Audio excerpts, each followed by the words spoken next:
మీరు తొలి పలుకులో చెప్పారు కేంద్ర ప్రభుత్వం సహకరించింది బాగా చూసుకుంది అని. అలా చూసుకుంటేనేమో ఎందుకు చూసుకున్నాం అంటారు, చూసుకోకపోతేనేమో ఎందుకు ఓ పక్కన మీరే అన్నారు చూసుకున్నారు, ఇంకోళ్ళేమో చూసుకోలేదు అంటారు. ఇది ఏంటి ఏంటి వాళ్ళ లక్ష్యం ఏంటో అంటే నాకైతే కేంద్ర అర్థం ప్రభుత్వం కావట్లేదు. చూసుకుంది ఒక ఇప్పుడు జగన్మోహన్ రెడ్డి గారిని, రాష్ట్రాన్ని కాదని వాళ్ళ ఉద్దేశం. జగన్మోహన్ రెడ్డి గారిని చూసుకుంటే జగన్మోహన్ రెడ్డి గారికి నరేంద్ర మోడీ గారు ఇచ్చిన లక్షల కోట్లు లెక్క చెప్పండి. ఏ లక్షల కోట్లు ఇచ్చారు?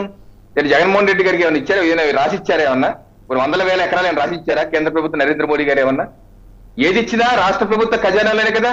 కన్సాలిడేట్ ఫండ్ ఆఫ్ స్టేట్ అని ఉంటది, ఆ స్టేట్ ఫండ్ లోనే కదా ఏది ఇచ్చినా సరే. ఏ ప్రాజెక్ట్ ఇచ్చారు? నిన్న జాతికి అంకితం చేశారు జాతీయ రహదారులు, అవి ఎక్కడ ఉన్నాయి? జగన్మోహన్ రెడ్డి గారు ఇంటి చుట్టూరు గిరిగిరి తిరుగుతున్నాయి. ఏమన్నా నిన్న శంకుస్థాపన చేశారు విజయవాడ నుంచి కడప బెంగళూరు 15,000 కోట్లకి జాతీయ రహదారికి. అదేమన్నా ఇడుపులపాయలు గిరిగిరి తిప్పారు? ఏమన్నా మాట్లాడే వారికి బుద్ధి జ్ఞానం ఉండాలి. ఏ మాత్రం అవగాహన లేకుండా బుద్ధి జ్ఞానం లేకుండా మాట్లాడి బురద జల్లే వాళ్ళకి ఏం సమాధానం చెప్తామండి? సమాధానం చెప్తాకేం లేదు. అయితే ఒకటి నేను చెప్పేది ఏంటంటే, వైసీపీ పార్టీ వాళ్ళ మాటలు ఎలా ఉన్నాయంటే, అసలు ఇప్పటి వరకు పరిపాలన వాళ్ళది కాదు, ఎవరో పరిపాలిస్తున్నట్టు, ఎవరో రాష్ట్రాన్ని పాలించినట్టు మాట్లాడుతున్నారు. అసలు వారు చెప్పిన అంశాలకు వారే సమాధానం చెప్పాలి కదా. ఎవరిని అడుగుతూ ప్రశ్న సమాధానం చెప్పాల్సిన ప్రశ్నలు అడుగుతారేంటి? విశాఖ రైల్వే జోను మీరు సమాధానం చెప్పాలి. కేంద్ర ప్రభుత్వం ఆల్రెడీ ఫిబ్రవరి 2019 దాన్ని అప్రూవ్ చేసేసి కేబినెట్ రాష్ట్రానికి పంపిస్తే ఈ రోజు వరకు భూ కేటాయింపు మీరు చేయలేదు. ఆ విషయాన్ని మీ కలెక్టరే చెప్పాడు. డాక్టర్ మల్లికార్జున్ గారు మీ పేపర్లోనే 2/2/2024 కలెక్టర్ గారు, జిల్లా కలెక్టర్ డాక్టర్ మల్లికార్జున్ గారు ఉన్నారు, ఇప్పుడే భూ కేటాయింపు చేశాము 53 ఎకరాలు. ఇది ఇప్పుడు 5 సంవత్సరాల తర్వాత ఇప్పుడు కేటాయించాము, ఇప్పుడు రైల్వే శాఖ వచ్చి చూసుకోండి అని.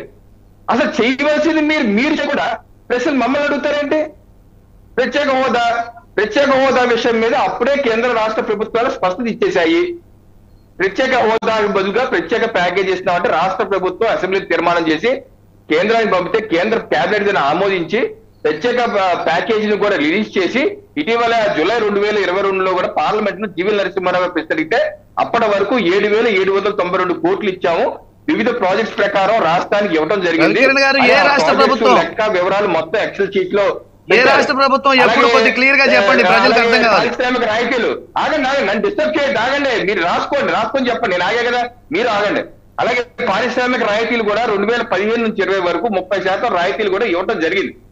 ఇది తెలిసినటువంటి జగన్మోహన్ రెడ్డి గారు తెలియనట్టుగా నటిస్తూ నేను వస్తే ప్రత్యేక హోదా తీసుకొచ్చేస్తాను, నాకు మొత్తం ఇవ్వండి, మెడలు ఉంచుతాను, నడువు ఉంచుతాను అని అబద్ధాలు చెప్పి ఈ 5 ఏళ్లలో ఎందుకు తీసుకురాలేకపోయారు? తీసుకురాకపోతే రాజీనామాలు ఎందుకు చేయలేదు?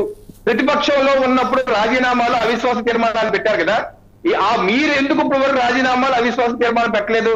ఎందుకంటే రాజకీయ ఉపాధి, ఇందాక వారు అన్నట్టు ప్రత్యేక హోదా అనేది ఒక రాజకీయ ఉపాధిగా మార్చుకొని రాజకీయంగా ఓట్లు తట్టుకొని ప్రజలు మోసం చేసే కార్యక్రమం తప్పితే మరోదేం కాదు.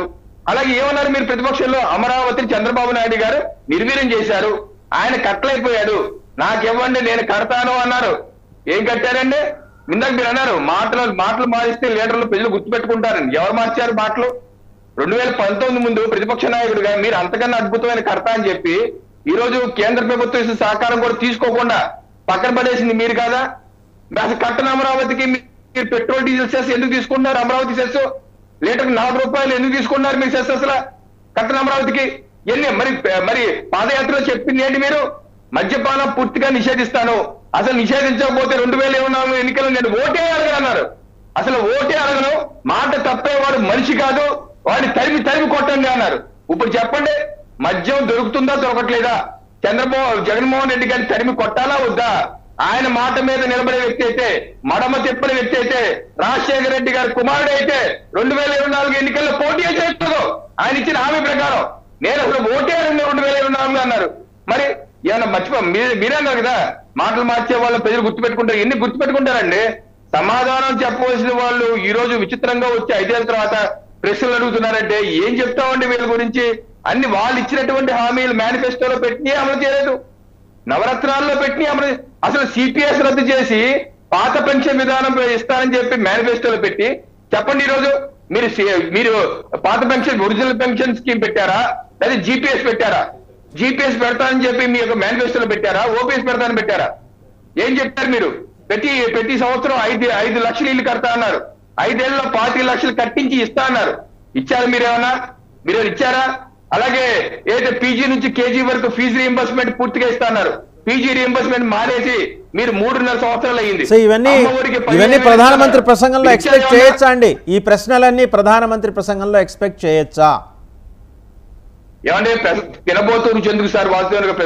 డెఫినెట్ గా ఉంటుందండి ఆసక్తి. మీ మెనూ ఎలా ఉండబోతోంది, కూటమి మెనూ ఎలా ఉండబోతోందో సహజంగా ఇంట్రెస్ట్ ఉంటుంది. చెప్పక్కర్లేదు. ప్రసంగాలు ఎలా ఉండాలి? ప్రధానమంత్రి ప్రసంగాలు జనరంజకంగా ఉంటాయా? ఆయనకు ఒక విలక్షణమైన శైలి ఉంది. ఆ శైలి ప్రకారం ఆయన చెప్పుకుంటూ వెళ్తారు. అంతేగాని మనమేదో చెప్పినట్టు మనమేదో మనకు కావాల్సిన విధంగా ఇలా ఉండాలి అలా ఉండాలి అనుకుంటే అంతకన్నా పిచ్చితనం ఏం లేదండి. ప్రధానమంత్రి గారి ప్రసంగాలు మనం నేర్పక్కర్లేదు. దానిలో అద్భుత ప్రసంగాలు వారికి ఒక శైలి ఉంది, విలక్షణమైన అందరిలాగా వ్యక్తుల్ని తిట్టడం. మీరు ఒకటి గుర్తుపెట్టుకోండి, తెలంగాణకు వచ్చినప్పుడు ఎప్పుడన్నా కేసీఆర్ గారిని పేరెత్తుకొని తిట్టారు ఎప్పుడన్నా? జగన్మోహన్ రెడ్డి గారిని పేరెత్తి ఏమీ విమర్శించారంటారు. రాహుల్ గాంధీ గారి పేరు ఎప్పుడు ఉచ్చరించారా ప్రధానమంత్రి గారు? ఆయనకు విలక్షణమైన శైలి ఉంది. ఆ శైలి ప్రకారం మాట్లాడతారు. అంతేగాని మీకు కావాల్సిన విధంగా. సో వైసీపీ బిందాస్ గా ఉండొచ్చు, జగన్మోహన్ రెడ్డి గారి పేరు ఎత్తకుండానే ఆయన మాట్లాడబోతున్నారు అనేది మాత్రం ఒక ఇండికేషన్ ఇచ్చారు. అవునా? నేను ఆయన శైలి గురించి చెప్పాను. 10 సంవత్సరాల పైచిలుగ్గా వారి యొక్క శైలి మనం చూస్తున్నాము. ఎప్పుడన్నా సోనియా గాంధీ గారి పేరు గాని రాహుల్ గాంధీ వారి నోటంలో వచ్చిందా? కానీ అంతకన్నా తీవ్రంగా ఉంటాయి ఆయన చేసే ప్రసంగాలు.